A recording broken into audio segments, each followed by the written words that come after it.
Cingari here with Bellator MMA fighter Liam McGeary. Hey, Liam, we're not that far off from Bellator 220, so I really appreciate the time, sir.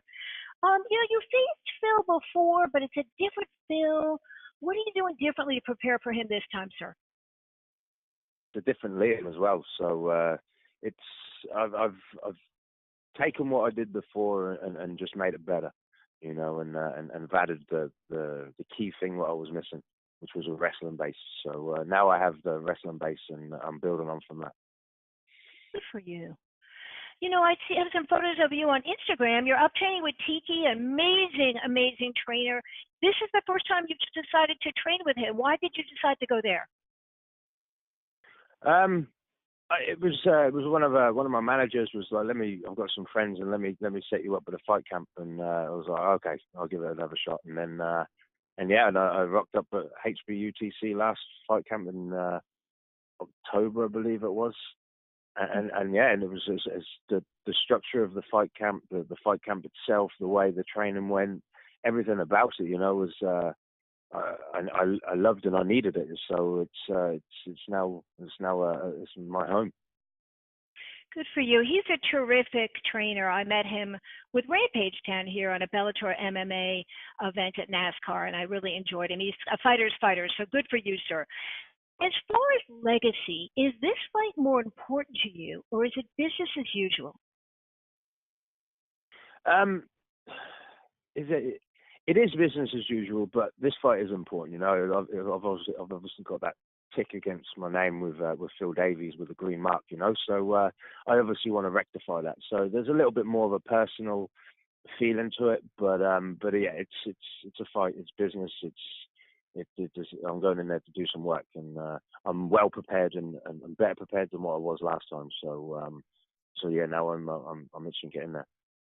Do you respect him as a fighter? Of course, yeah. It's Phil Davies. He's one of the top fighters in around in the world. So he's been at the top for a while. So of course I respect him. But yeah, no, I'm still going to go in there and do what I've got to do.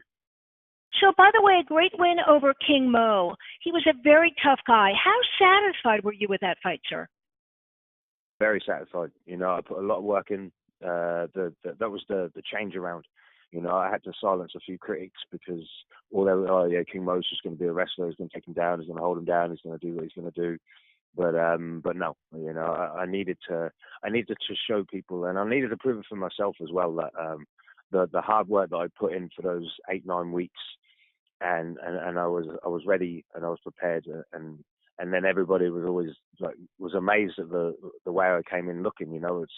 They saw how much hard work I put in, so it was nice to be able to portray that into the cage and perform the way I performed.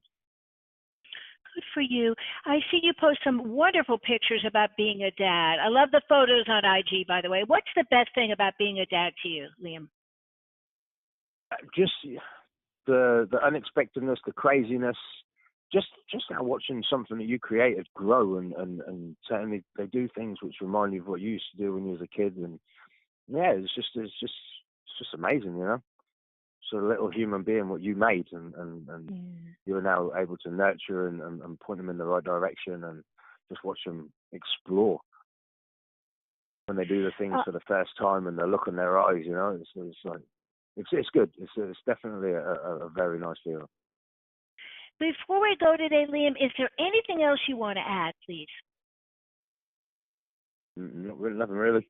All right, MMA fans and Bellator MMA fans, this Bellator card is action-packed, and it goes down on DAZN on April 27th at 10 p.m. Eastern.